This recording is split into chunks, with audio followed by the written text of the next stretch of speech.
Mkurugenzi wa FBI James Comey amekumbwa na kashfa kubwa ya kisheria baada ya kufunguliwa mashtaka yanayohusiana na madai ya kumtishia maisha ya rais wa Marekani Donald Trump. Tukio hili limezua mjadala mzito nchini Marekani, likigusa masuala ya usalama wa taifa, uhuru wa kujieleza na siasa za juu zinazozidi kuwa na mvutano mkali.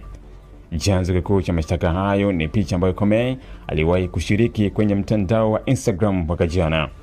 Picha hiyo ilionyesha magamba ya baharini yaliyopangwa kwa umakini na kuunda namba 86 na 47. Kwa mujibu wa waendesha mashtaka, namba 86 katika lugha ya mitaani nchini Marekani mara nyingi hutafsiriwa kama kuondoa au kuangamiza, huku 47 ikihusishwa na nafasi ya Trump kama rais wa 47 wa Marekani. Tafsiri hiyo ndio imechukuliwa kama msingi wa madai kwamba Comey alitoa tishio lililolenga maisha ya rais